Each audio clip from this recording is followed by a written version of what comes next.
So let's proceed further. We had started yesterday with factoring. Um, we did up to process, I think. Okay, mechanics is also done. Mechanism, that means how factoring operates. How factoring works is also known as modus operandi of factoring. Okay. And we have now a new topic that is of course related to factoring, that is charges for factoring services. Charges means if somebody is providing you factoring services, so what charges will be applicable for that. Look at first point, factor charges. Who is factor? The person who provides the person who provides factoring services is known as factor. Okay, so factor charges commission, of course, because he is giving you financial service, therefore he will charge you commission as a flat percentage of value of debts purchased, which will vary from 0 to 5% to 1.5%. Okay, it will vary from 0 to 5% to 1.5%. Okay. Next, commission is collected upfront. Upfront means as the service is given, commission is collected. Next, for making immediate part payments, because factor pays you immediate part payment, so 75 to 80% is paid immediately. So interest is charged. Okay, interest means discount. For you it is discount. For them it is interest. No, interest is higher than the than rate of interest charged on working capital financed by banks. Banks के comparison में वो थोड़ा सा ज्यादा होते हैं, मतलब जितना बैंक्स चार्ज करते हैं उससे थोड़ा सा हल्का ज्यादा होता है फैक्टरिंग सर्विसेज का जो इंटरेस्ट होता है. If interest is charged upfront, it is called discount. और अगर इंटरेस्ट जो अपफ्रंट चार्ज होता है उसे डिस्काउंट कहा जाता है. जिसे हम डिस्काउंट कहते हैं, बिल्स डिस्काउंटिंग में कैसे डिस्काउंट कट होता है, वैसे ही सेम यहाँ पे भी डिस्काउंट कट होता है. वो आपके लिए डिस्काउंट है, लेकिन जो अर्न कर रहा है फैक्टर है उसके लिए तो इंटरेस्ट है ना वो. अब देखिए टाइप्स ऑफ फैक्टरिंग, अब ये इंपॉर्टेंट है बहुत. There are 4 types of factoring. First is recourse factoring. Okay, मैंने आपको याद है कल बोला था रिकोर्स और नॉन रिकोर्स हम थोड़ा डिटेल में डिस्कस करेंगे. तो अब मैं बता रही हूँ ये विथ रिकोर्स, विदाउट रिकोर्स. तो जो विथ रिकोर्स होता है ना वो फर्स्ट टाइप होता है, रिकोर्स फैक्टरिंग जिसे कहते हैं. और जो विदाउट रिकोर्स होता है ना उसे कहते हैं नॉन रिकोर्स फैक्टरिंग. ठीक है, मतलब विदाउट रिकोर्स भी कह सकते हैं और नॉन रिकोर्स भी कह सकते हैं. नेक्स्ट है आपका मैच्योरिटी फैक्टरिंग और लास्ट है आपका क्रॉस बॉर्डर फैक्टरिंग. ठीक है, लगभग तो नाम से ही समझ में आ रहे हैं सारे. क्रॉस बॉर्डर मतलब एक कंट्री का दूसरे कंट्री के साथ. फिर मैच्योरिटी मतलब जिसका ड्यू डेट होता है, और रिकोर्स मतलब जिसमें क्लाइंट का रिकोर्स होता है, और नॉन रिकोर्स मतलब जिसमें क्लाइंट का रिकोर्स नहीं होता है. ठीक है, अब देखिए रिकोर्स में recourse में 75 to 80% of invoice receivable is factored. That means इसका मतलब क्या है, receivable is factored मतलब आपसे जो factor है ना वो receivable सारे खरीदेगा और on the spot part payment कर देगा. part payment कितना चलता है recourse में 75 to 85%. 75 to 85% के बीच में vary करते हैं, change होता है. It changes from company to institution to institution. Like एक इंस्टीट्यूशन आपको 75% पे भी रिकोर्स कर सकता है, आई मीन फैक्टर दे सकता है पेमेंट, और कोई आपको 80% भी देता है, कोई आपको 85% भी दे सकता है. ठीक है. नेक्स्ट है आपका interest is charged from the date of advance to the date of collection. आपने एडवांस आज करवाया और आपने कलेक्ट मतलब कस्टमर का कलेक्शन डेट है 3 मंथ्स के बाद. तो अगर 3 मंथ्स का ड्यू डेट है तो interest is charge according to 3 months. अगर समझिए डेट ऑफ एडवांस में और डेट ऑफ कलेक्शन में 6 मंथ्स का क्रेडिट पीरियड है तो 6 मंथ्स का इंटरेस्ट चार्ज किया जाएगा. आई होप आपको समझ में आया सेकेंड पॉइंट की मीनिंग क्या है.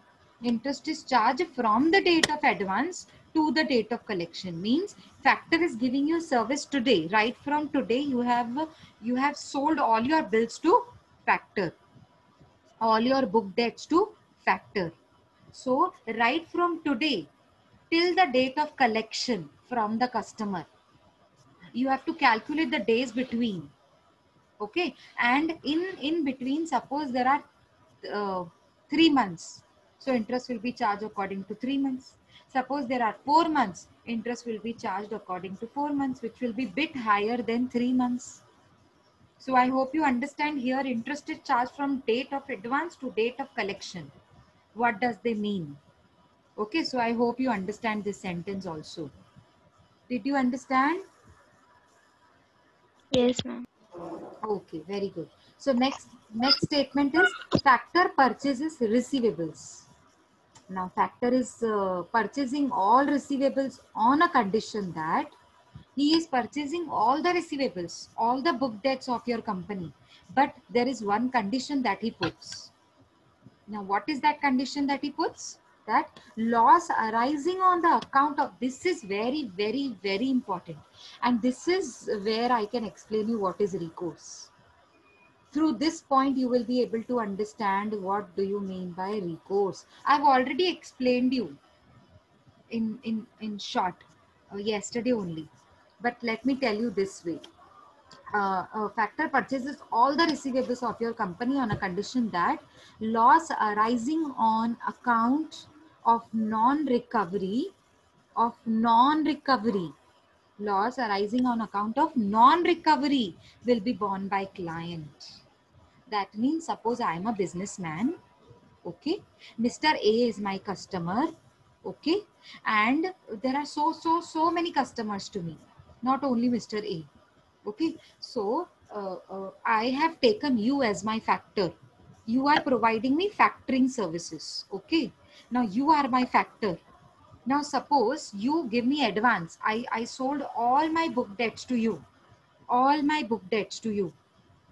Now what you will do, you will put a condition that if your customer on due date, they are not paying me, if they are not ready to pay, if there is non-recovery, if at all the situation comes that I'm not able to recover and I am suffering losses. Factor means you are telling me, no, that you are suffering losses because of my client, because of my customers. And why you are suffering losses? Because my customer are not ready to pay you. Now they are not paying. Okay, so in short, if bad dates arises, in short, if bad date arises, so the loss of the bad dates will be borne by client. That is, I will borne that bad date, the loss of the bad date. It will be borne by me. It will be borne by the businessman. It will be borne by the client. That term is known as recourse. It is known as recourse. The course of the loss that is due to the bad debts occurred on the part of customers. Okay. All the loss has to be borne by the client. That is known as recourse. Did you understand this much? पूरा का पूरा नुकसान किसको उठाना पड़ेगा? Client को. Client, यहाँ पे क्लाइंट किसको रेफर किया जा रहा है? Business. Businessman. Very good, very good. जिसका बिजनेस है, जिसके लिए मतलब फैक्टर ने सब रिसीवेबल्स परचेज कर ली हैं, जिसके, उस बिजनेस की बात चल रही है, उस बिजनेसमैन की बात चल रही है. ठीक है, उस बिजनेसमैन को सारा बैड डेट्स का नुकसान अपने सर पे उठाना पड़ेगा. आई बात समझ में? Factor is not responsible for the bad debts. Okay, next, credit risk is with the client. Of course, जब बैड डेट्स का पूरा नुकसान क्लाइंट को उठाना पड़ेगा, तो क्रेडिट रिस्क भी तो उसके सर पे ही है ना. क्रेडिट रिस्क मतलब अगर मैंने 3-4 महीने का क्रेडिट दिया, अगर वो रिस्क हो गया, मतलब अगर 3-4 महीने की वजह से कुछ नुकसान होता है, तो उसका रिस्क भी तो आपको बेयर करना पड़ेगा ना, क्लाइंट को बेयर करना पड़ेगा ना, बिजनेसमैन को. एग्जाम्पल के हिसाब से बिजनेसमैन कौन? मैं. तो मुझे पूरा क्रेडिट रिस्क उठाना पड़ेगा. ठीक है. Factor does not participate in credit sanction process. No, recourse में कभी भी फैक्टर इन्वॉल्व ही नहीं होता कि आप उनको कितना क्रेडिट पीरियड दे रहे हो, कितना नहीं दे रहे हो, कौन से कस्टमर को कितना देना चाहिए, वो प्रोसेस में इन्वॉल्व नहीं होता फैक्टर। आप देखिए, वो आप देखिए कितना क्रेडिट पीरियड देना है सामने वाले को, कितना नहीं देना चाहिए, और अगर नुकसान हुआ तो वो भी आप ही देख लेना। ऐसा फैक्टर बोलता है बिजनेसमैन को। Okay, so this is known as recourse factoring. In India, factoring is done with recourse. India में फेमस क्या है? recourse वाला factoring फेमस है, नॉन recourse वाला factoring इतना फेमस नहीं है। अब नॉन रिकोर्स क्या होता है? बिल्कुल इसका उल्टा, पूरा फैक्टर अपने सर पे लेता है, कस्टमर का कुछ इसमें, सॉरी कस्टमर नहीं, क्लाइंट का इसमें कुछ नहीं होता रोल, मतलब वो रिस्क नहीं उठाता है। रिस्क किसके सर पे होता है? फैक्टर के ऊपर। मतलब उल्टा, नॉन रिकोर्स मतलब क्लाइंट के ऊपर कोई भी बैड डेट्स का बर्डन नहीं होता, उसको बॉर्न नहीं करना पड़ता कोई भी रिस्क, ठीक है, मतलब सर पे उठाना नहीं पड़ेगा। So factor purchases receivables on the condition that, अब फैक्टर परचेज कर रहा है सारे रिसीवेबल्स, कौन सी कंडीशन पे? That factor has no recourse to the client, यानी कि अब क्लाइंट के सर पे कुछ नहीं है। No recourse to the client, no recourse to the client मतलब फैक्टर का कोई क्लाइंट पे जोर नहीं चलेगा अगर बैड डेट्स हो गए तो। No recourse to the client, client के सर पे आप नहीं डाल सकते कि आपने ये लॉस बियर करना है, आपके कस्टमर ने मुझे नहीं पे किया, तो आप नहीं कह सकते, आप फैक्टर हो, आप मुझे नहीं कह सकते कि आपके कस्टमर ने मुझे नहीं पे किया, आप सारा नुकसान आप बियर करो, नहीं कह सकते आप, ठीक है। If the debt turns out to be non recoverable, आप मुझे नहीं कह सकते अगर डेट नॉन रिकवरेबल होगा तो। अगर आपको बैड डेट्स हो भी गए तो मैं कुछ नहीं कर सकती, मैं क्लाइंट हूँ, मैं बिजनेसमैन हूँ, मैं कुछ नहीं कर सकती, क्योंकि हमारा जो सिस्टम था वो कौन सा था? नॉन रिकोर्स था।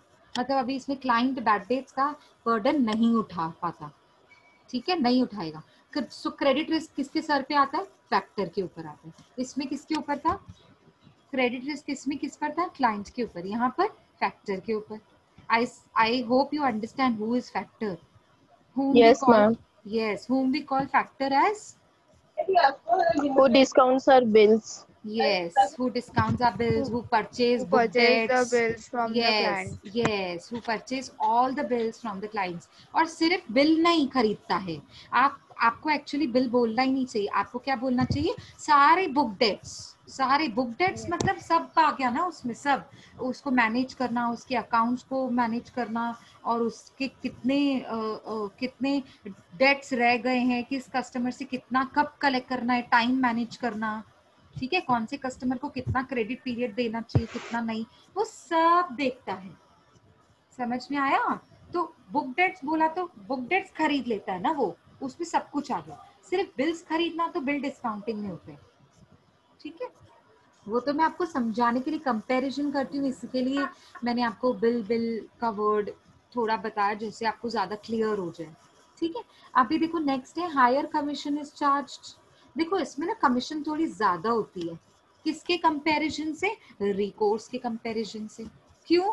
क्योंकि इसमें रिस्क भी तो पूरा फैक्टर उठा रहा है ना, जिसमें रिस्क ज्यादा होगा तो आपका कमीशन भी तो बढ़ जाएगा, आप मुझसे ज्यादा चार्ज करोगे ना, क्योंकि रिस्क भी मेरा आप ही उठा रहे हो। वैसे तो मेरे सर पे रिस्क आना चाहिए, पूरा बर्डन मेरे पे आना चाहिए, क्योंकि मेरे कस्टमर ने बैड डेट्स कर दी, पर उसका पूरा नुकसान आप उठाने के लिए रेडी हैं कि फ्यूचर में अगर बैड डेट्स हो भी गए तो मैं देख लूंगा, ऐसा फैक्टर बोल सकता है इसमें नॉन रिकोर्स में। तो कमीशन भी तो ज्यादा चार्ज करेगा ना, क्योंकि सर्विस भी आपको ज्यादा वो स्टेबल वाली दे रहा है, कि आपका पैसा तो नहीं डूब रहा है। चलो आगे देखो, factor participates in credit sanction process. देखो इसमें फैक्टर का कुछ लेना देना नहीं कि आप क्रेडिट कितना सैंक्शन कर रहे हो, कितने पीरियड के लिए क्रेडिट पीरियड दे रहे हो अलग अलग डेटर्स को, यहाँ पे उसका कुछ लेन देन नहीं, पर यहाँ पे है। देखो factor participates in credit sanction process, इसमें वो उसकी परमिशन लगेगी फैक्टर की। अब मैं बिजनेसमैन हूँ, आप मेरे कस्टमर हो, समझो एग्जाम्पल ले लो। अब मुझे आपको 3 महीने का क्रेडिट पीरियड देना है, अगर आपने मुझसे गुड्स खरीदे तो 3 महीने का क्रेडिट पीरियड मैंने आपको दिया कि 3 महीने के बाद पेमेंट करके जाना चलेगा, लेकिन इसकी परमिशन मुझे फैक्टर से भी लेनी पड़ेगी कि ये कस्टमर को हम 3 महीना दे रहे हैं, चलेगा ना? देखो लिखा भी हुआ है, देखो, and approves credit limit given by the client to the customer. मतलब मुझे फैक्टर अप्रूव भी करके देगा कि आप मतलब क्लाइंट, बिजनेसमैन, जो कस्टमर को आप दे रहे हो ना क्रेडिट पीरियड, वाकई में वो सही है कि नहीं है, एलिजिबल है कि नहीं है, डेटर उतना 3 मंथ्स के लायक है भी कि नहीं है, तो वो फैक्टर अप्रूव करके देता है। ठीक है, मतलब मुझे फैक्टर से यहाँ पे परमिशन लेनी पड़ती है। ठीक है ना? यूएस और यूके में factoring is commonly done without recourse, with नहीं, विदाउट। यूके और यूएस जैसी सिटीज होती है वहां पे फैक्टरिंग नॉर्मली इस मेथड से होती है, नॉन रिकोर्स। अब आ जाओ मैच्योरिटी, नाम से ही समझ में आ रहा है मैच्योरिटी मतलब इसका कुछ तो ड्यू डेट का सिस्टम है। इसमें ना factor does not make any advance payment to the client. नहीं, क्यों एडवांस पेमेंट क्यों नहीं करता? क्योंकि वो मैच्योरिटी डेट तक वेट करता है। Pays on the guaranteed payment date or on the collection of receivables। या तो वो थोड़ा टाइम रुक कर guaranteed payment date मतलब मैच्योरिटी देगा। समझो, एग्जाम्पल देती हूँ मैं आपको। आज है 3 नवंबर, आप मेरे फैक्टर हो, मैं बिजनेसमैन, मैं क्लाइंट हूँ। ठीक है, आज आपने मुझसे सारे मेरे बुक डेट्स खरीद लिए। आपने कहा कि जो बिल्स है ना वो काफी लॉन्ग पीरियड ऑफ टाइम के लिए, किसी का 6 महीने, किसी का 4 महीने का है, किसी का 7 मंथ्स का क्रेडिट पीरियड है, तो रिस्क थोड़ा ज्यादा लग रहा है आपको। तो आपने मुझे क्या बोला? हाँ, जब मैं आपको गारंटीड पेमेंट दे सकता हूँ इस पर्टिकुलर डेट पे। अब मैंने डेट, आपने ना मुझे डेट डिसाइड करके दे दी। कौन सी डेट? 1.5 मंथ के बाद। क्यों? क्योंकि मे बी, मैं एग्जाम्पल दे रही हूँ, मे बी बिल्स का जो क्रेडिट पीरियड है ना वो बहुत लंबा पीरियड है, तो रिस्क भी ज्यादा है। लंबा पीरियड, जितना क्रेडिट पीरियड बड़ा होता है उतना क्रेडिट रिस्क भी ज्यादा होता है। ठीक है, तो इसका मतलब आपने मुझे 2 डेट्स बता दी, या तो जिस दिन मैंने आपके कस्टमर से पूरा कलेक्ट कर देना है उस दिन मैंने आपको पेमेंट देना है, या फिर जो मैंने, हम दोनों ने म्यूचुअली एग्री करी हुई है डेट, उस दिन को बोलते हैं गारंटीड पेमेंट डेट, कि इस दिन पे हम आपको गारंटी पेमेंट कर देंगे। ठीक है, pays on guaranteed payment date. अब वो डेट म्यूचुअली 2 पार्टीज के बीच में डिसाइड होती है, क्लाइंट और फैक्टर के बीच में। तो आपने मुझे बोला 1.5 महीना, तो 1.5 महीने तक मुझे रुकना पड़ेगा वो डेट के लिए, वो एडवांस पेमेंट के लिए। ठीक है, या फिर कलेक्शन ऑफ रिसीवेबल्स, कि जिस दिन आपके कस्टमर सारा पे करके जाएंगे ना उस दिन हम आपको पे कर देंगे, ऐसा फैक्टर बोल रहा है। ठीक है, next, guaranteed payment date is usually fixed. हाँ, फिक्स्ड होती है। हाँ, ये 1 मंथ, 1.5 मंथ, 10 डेज, 15 डेज, ये फिक्स्ड होता है। Taking into account previous collection experiences of the client. मतलब प्रीवियस एक्सपीरियंस क्या क्या रह चुका है मेरे क्लाइंट के साथ, अच्छा रह चुका है कि बुरा रह चुका है। अगर वो प्रीवियस एक्सपीरियंस अच्छा रह चुका है तो डेट भी नजदीक होती है, एंड वाइस वर्सा। ठीक है, नॉमिनल कमीशन इज चार्ज्ड। इस मैच्योरिटी डेट पे ना नॉमिनल कमीशन होती है, मतलब जो ज्यादा कमीशन अफोर्ड नहीं कर सकते ना वो ये मेथड ऑप्ट करते हैं। बिजनेसमैन की बात कर रही हूँ, क्लाइंट की। ठीक है, नो रिस्क टू फैक्टर, इसमें फैक्टर रिस्क नहीं लेता, इसमें सारा रिस्क किसको लेना पड़ता है?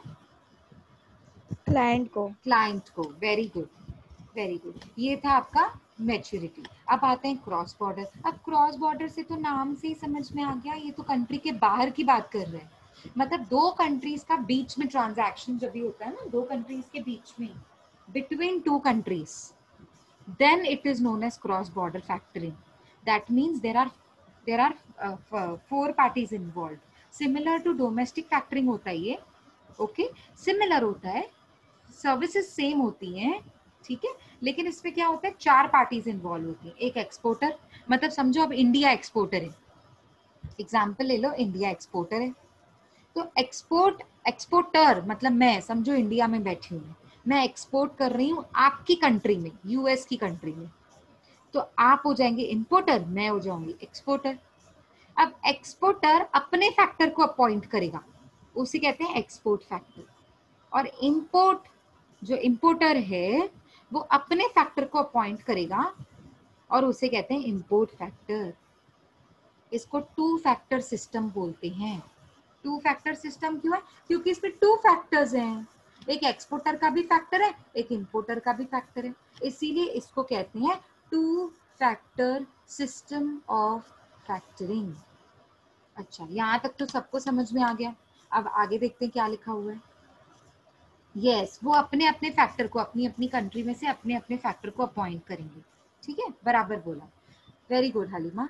अब आगे देखो, एक्सपोर्टर क्लाइंट जो है, मतलब जो एक्सपोर्ट कर रहा है, जो क्लाइंट है, enters into factoring arrangement with export factor. अब मैं एक्सपोर्टर हूँ, इंडिया का एक्सपोर्टर, ठीक है, मेरा बिजनेस है, मैं क्लाइंट हूँ। अब मैंने जो एक्सपोर्ट फैक्टर को अपॉइंट किया, मैंने एक्सपोर्ट फैक्टर से डीलिंग करनी है। अरेंजमेंट किसके साथ करनी है? इंपोर्टर के साथ नहीं करनी है, एक्सपोर्ट फैक्टर के साथ करनी है। अपने एक्सपोर्ट फैक्टर्स के हाँ, साथ। अपने एक्सपोर्ट फैक्टर के साथ मैंने सारी अरेंजमेंट करनी है। इतने गुड्स हैं, इतने मैं बेच सकती हूँ, इतने मैंने प्रोडक्शन करी हुई है, इतना एक्सपोर्ट हो सकता है, इतना इंडिया में बेचना है, इतना आउट ऑफ इंडिया में बेच सकती हूँ मैं। ठीक है, इतनी मेरी कैपेसिटी है बेचने की, इतना मुझे प्रॉफिट चाहिए। ठीक है, ये सारी अरेंजमेंट मैंने किसके साथ करनी है? अपने एक्सपोर्ट फैक्टर के साथ। अच्छा, इन हिज कंट्री, अपनी कंट्री के अंदर ही। ठीक है, and assigns to him export receivable. और मैंने एक्सपोर्ट फैक्टर को, जो मेरी कंट्री में एक्सपोर्ट फैक्टर है, उससे मैंने सारा का सारा रिस्पॉन्सिबिलिटी दे दिया। किसका रिस्पॉन्सिबिलिटी दे दिया? असाइन कर देना। असाइन कर देना मतलब रिस्पॉन्सिबिलिटी दे देना। किस चीज की रिस्पॉन्सिबिलिटी एक्सपोर्ट फैक्टर को मैंने दे दी? कौन सी चीजों की? Export receivables. यानी कि आप एक्सपोर्ट करिए, आप देखिए एयरवे के थ्रू एक्सपोर्ट करना है कि वाटरवे के थ्रू कि रोडवे के थ्रू। आई मीन रोड तो हो ही नहीं सकता एक्सपोर्ट के टाइम पे, रोड तो हो ही नहीं सकता ना, या तो एयरवे या तो वाटरवे। आप देख लीजिए एक्सपोर्ट कैसे करना है। अच्छा, शिपमेंट भी आप देख लीजिए, डिलीवरी भी आप देख लीजिए। ठीक है, उसके बाद कितना रिसीव करना है, कितनी पेमेंट करनी है, कैसे करना है, क्या करना है, वो भी सब आप देख लीजिए। कब रिसीव करना है, कितना क्रेडिट पीरियड देना चाहिए, वो भी आप देख लीजिए। मतलब एक्सपोर्टर यहाँ पे कोई रिस्पॉन्सिबिलिटी नहीं उठाता, वो सारा का सारा अपना ड्यूटीज एक्सपोर्ट फैक्टर को दे देगा। ठीक है, अब ये भी स्टेप सबको समझ में आ गया। अब नेक्स्ट स्टेप में आ जाते हैं। अब एक्सपोर्ट फैक्टर जो है ना, ये देखो, ये सेकेंड स्टेप है। अब एक्सपोर्ट फैक्टर ने एंटर किया अरेंजमेंट विथ इंपोर्ट फैक्टर। अब जो एक्सपोर्ट फैक्टर है मेरी कंट्री का, इंडिया का, वो यूएस में बैठा इंपोर्टर नहीं बोल रही हूँ मैं, इंपोर्टर की बात नहीं कर रही हूँ, इंपोर्ट फैक्टर की बात कर रही हूँ। अब एक्सपोर्ट फैक्टर किससे बात करेगा? इंपोर्ट फैक्टर से।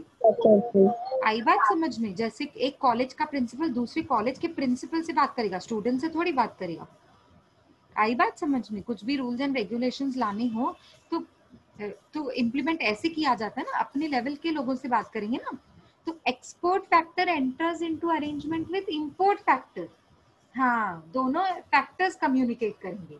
वेरी गुड, ठीक है। हाँ, ठीक है, अब आगे बढ़ते हैं। एक्सपोर्ट फैक्टर अरेंजमेंट करता है इंपोर्ट फैक्टर के साथ and has arrangement for credit evaluation. अब वो एक्सपोर्ट फैक्टर है ना, वो इंपोर्ट फैक्टर को बोलेगा मेरे रूल्स एंड रेगुलेशंस, मेरा कलेक्शन टाइम पीरियड सब ये होगा, मैं 3 मंथ से ज्यादा क्रेडिट पीरियड नहीं दे सकता। ठीक है, मेरा कलेक्शन का टाइम ये होगा, मेरी फीस इतनी होगी, एग्रीड फीस। ये देखो, collection of payment, credit evaluation की अरेंजमेंट करेंगे फॉर एन एग्रीड फीस। मतलब एक्सपोर्ट फैक्टर इंपोर्ट फैक्टर से फीस चार्ज करता है। अच्छा, अब आगे देखते हैं क्या होता है। Notation is made on the invoice. हम है ना एक नोट बना देते हैं इनवॉइस में। नोट कैसे? मैं आपको नोट लिखवाती हूँ सम्स के नीचे, नोटेशन उसको बोलते हैं। नोटेशन मतलब आपने ना इनवॉइस के नीचे एक नोट बना दिया, क्या? That importer has to make the payment to the import factor. अब जो इंपोर्टर है ना, मतलब आप इंपोर्टर हैं, यूएस में बैठे हैं आप, आपका बिजनेस है, आपने मुझसे गुड्स खरीदे हैं, ठीक है, खरीदे हैं आपने, इंपोर्ट किए हैं, तो आप इंपोर्टर हैं। अब आपने मुझे नहीं पेमेंट करनी है डायरेक्ट, आपने किसको पेमेंट करनी है? अपने इंपोर्ट फैक्टर को। वेरी गुड, अपने फैक्टर को पेमेंट करनी पड़ेगी। Very good. अब इंपोर्ट फैक्टर को पेमेंट करनी है, ऐसा आपने इनवॉइस में लिख दिया। इनवॉइस क्या होता है? ये इनवॉइस मतलब जब हम कुछ भी बेचते हैं ना तो उसका बिल बनाते हैं। सेल करते हैं तो हाँ, उसका वेरी बिल। गुड। हाँ, जब हम बेचते हैं तब हम इनवॉइस बनाते हैं। समझ में आ रहा है ना? चलो आगे देखो, import factor collects the payment. अब क्योंकि आपको तो सारे गुड्स मिल गए, अब आप पेमेंट करेंगे, किसको पेमेंट करेंगे? इंपोर्ट फैक्टर को। ठीक है, इंपोर्ट फैक्टर आपसे सारी पेमेंट कलेक्ट करेगा और रेमिट करेगा सारे एक्सपोर्ट फैक्टर को। ये पेमेंट किसको पे करेगा? इंपोर्ट फैक्टर किस? एक्सपोर्ट।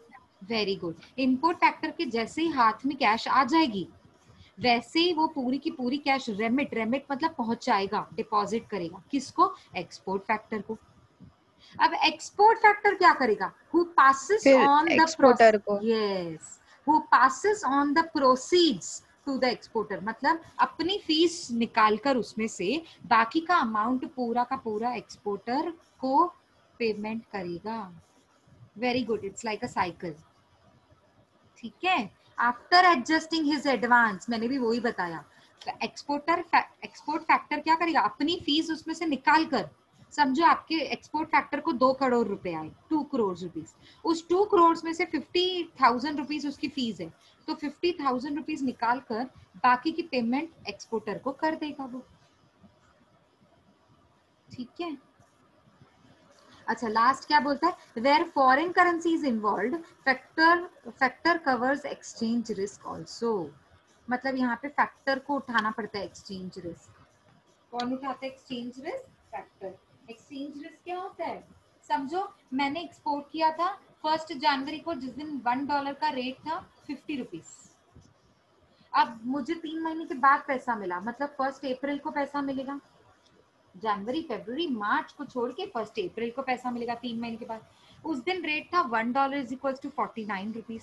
अब 1 रुपया कम हो गया ना, तो मेरा नुकसान, एक्सपोर्ट के टाइम पे अगर रेट कम हो जाते तो नुकसान होता है। अब $50 रुपीज की बजाय 49 रुपीज हो गया, $1।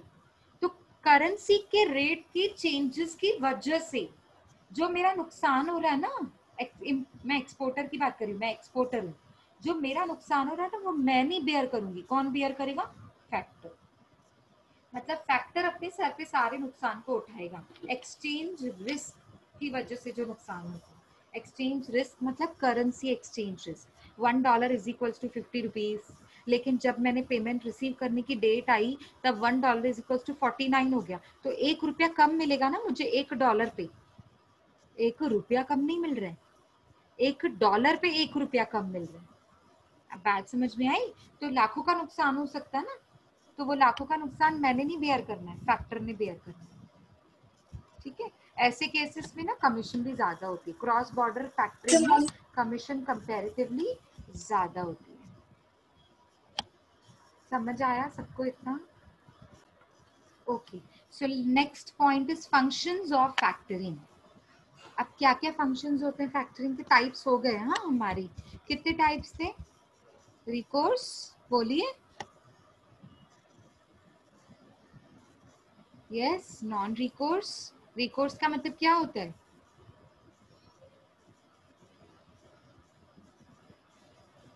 रिस्क बेयर करना।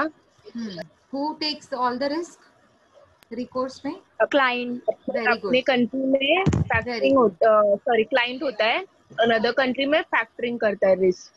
हाँ, वेरी गुड। मतलब रिकोर्स का मतलब क्या होता है? Factoring.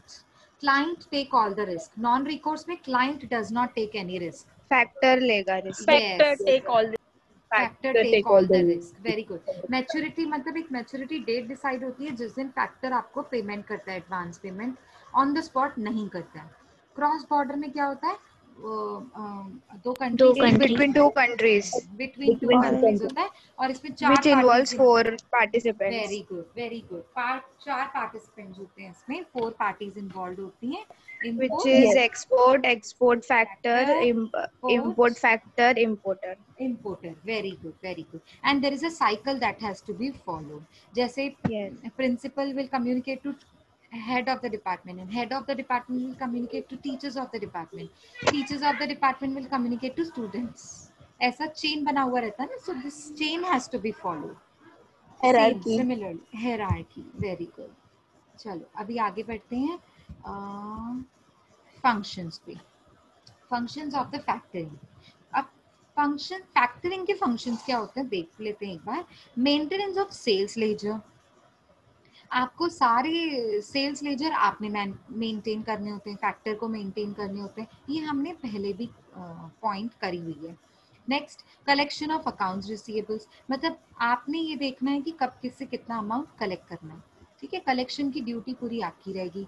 Credit control and credit protection, मतलब कितना किसको क्रेडिट पीरियड देना चाहिए, किसका कितना किसी को नहीं देना चाहिए. क्रेडिट प्रोटेक्शन मतलब बैड डेट से प्रोटेक्ट करना, रिस्क ना हो उससे प्रोटेक्ट करना. Advisory functions, advisory functions means company को एडवाइस करना कि आप अपना क्रेडिट पीरियड इतना रखें और इतना ना रखें. ठीक है, क्योंकि ज्यादा क्रेडिट पीरियड भी देना सही नहीं होता और बहुत ज्यादा कम भी, अगर किसी को कम क्रेडिट पीरियड दिया ना तो वो भी मतलब कस्टमर्स खुश नहीं होते, सेटिस्फाइड नहीं होते कंपनी से.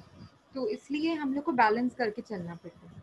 सो फैक्टर आपको एडवाइजेस भी देता है कि नॉमिनल क्रेडिट पीरियड कितना होना चाहिए कस्टमर के अकॉर्डिंग. ठीक है, अब नेक्स्ट है हमारा एमिनेंस ऑफ फैक्टरिंग.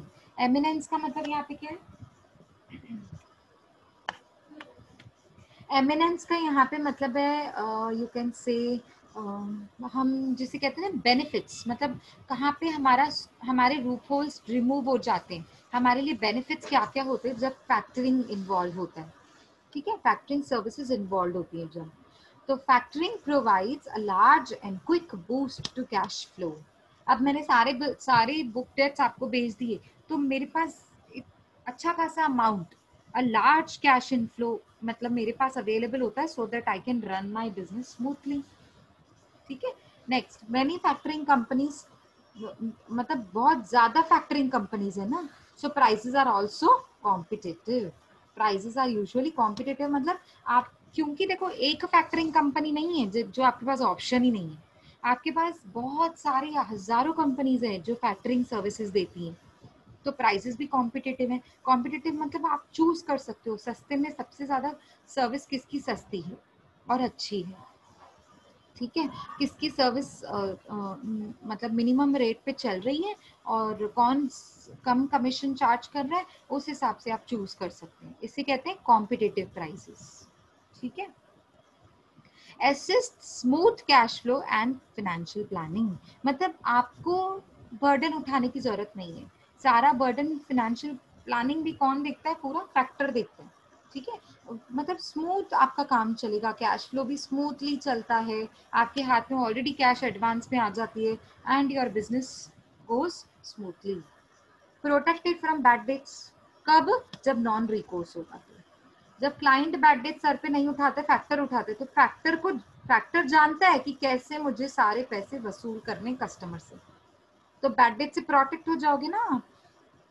ठीक है, बैड डेट्स नहीं होने देता है, वैसे रिकोर्स पे भी नहीं होने देगा, बट रिकोर्स पे रिस्पॉन्सिबिलिटी क्लाइंट की होती है. चलो आगे देखते हैं इंटरनेशनल फैक्टरिंग. अभी अभी मैंने आपको बताया इंटरनेशनल फैक्टरिंग मतलब क्रॉस बॉर्डर फैक्टरिंग ही होता है. इन्होंने अलग से क्यों बताया है ना, क्योंकि क्या बोलते हैं, एक अलग से शॉर्ट नोट करके आ सकता है इंटरनेशनल फैक्टरिंग, तो आप कैसे उसको प्रेजेंट करोगे अलग से, वो इसीलिए एक अलग पॉइंट दे दी उन्होंने.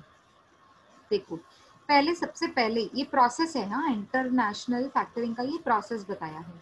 सबसे पहले इंपोर्टर आता है जो प्लेस करेगा order to purchase goods from exporter. ठीक है, अब एक बार परचेज करने का ऑर्डर प्लेस हो गया, अब एक्सपोर्टर एक्सपोर्ट फैक्टर को रिक्वेस्ट करेगा कि सारा अप्रूव करो, चेक करो कि इंपोर्टर ठीक है कि नहीं है, कंपनी कितनी है, फाइनेंशियल स्टेटस कैसा है कंपनी का, एक्सेट्रा. इंपोर्टर की बात करिए, हाँ, इंपोर्टर की कंपनी. अच्छा, अब export factor in turn forwards this request to import factor in the importer's country. ये हमने पहले भी डिस्कस किया. एक्सपोर्ट फैक्टर किससे बात करेगा, इंपोर्टर से नहीं करेगा, इंपोर्ट फैक्टर से बात करेगा जो इंपोर्टर्स की कंट्री में है, जैसे यूएस मैंने एग्जांपल दिया. अब इंपोर्ट फैक्टर सारा इंपोर्टर को इवैल्यूएट करेगा और अपना अप्रूवल देगा एक्सपोर्ट फैक्टर को कि हाँ सब ठीक है, आप कैरी फॉरवर्ड कीजिए, सारे डॉक्यूमेंट्स मुझे भेजें और सारे गुड्स भेजें, फिर मैं आपको पेमेंट लेकर देता हूँ। ऐसा इंपोर्ट फैक्टर एक्सपोर्ट फैक्टर को कंफर्मेशन देता है। Who in turn conveys the commencement of factoring arrangement to the exporter. अब एक्सपोर्ट फैक्टर क्या करता है? सारा मैसेज कन्वे करता है किसको? एक्सपोर्टर को, और कहता है कि आप कि जो जितनी भी एक्सपोर्ट करनी है चीजें, जो भी गुड्स हैं वो आप एक्सपोर्ट कीजिए, I am there for you. It's like that way. The exporter delivers the goods to the importer. अब एक्सपोर्टर तो तैयारी करता है कि गुड्स डिलीवर करने। अब exporter produces the documents to export factor, लेकिन देता किसको है सारे डॉक्यूमेंट्स? एक्सपोर्ट फैक्टर को। एक्सपोर्ट फैक्टर फिर ये सारे डॉक्यूमेंट्स क्रॉस वेरीफाई करके, सब डिसाइड करके, साइन करके किसको भेजेंगे? फॉरवर्ड किसको करते हैं? इंपोर्ट फैक्टर को। एंड इंपोर्ट फैक्टर किसको भेजेगा? इंपोर्टर को। On the due date of invoice, जब ड्यू डेट आएगा इनवॉइस का, मतलब पेमेंट करने का ड्यू डेट, तब इंपोर्टर किसको पे करेगा? इंपोर्ट फैक्टर को। Import factor in turns in turn remits this payment to the export factor. Import factor पे किसको पहुंचाएगा पूरा अमाउंट? एक्सपोर्ट फैक्टर को। अब एक्सपोर्ट फैक्टर ये पूरा अमाउंट किसको देता है? एक्सपोर्ट को। ये एक्सपोर्टर को, लेकिन एडवांस वगैरह काट के, जो एडवांस आपको मिल चुका था वो काट के अपनी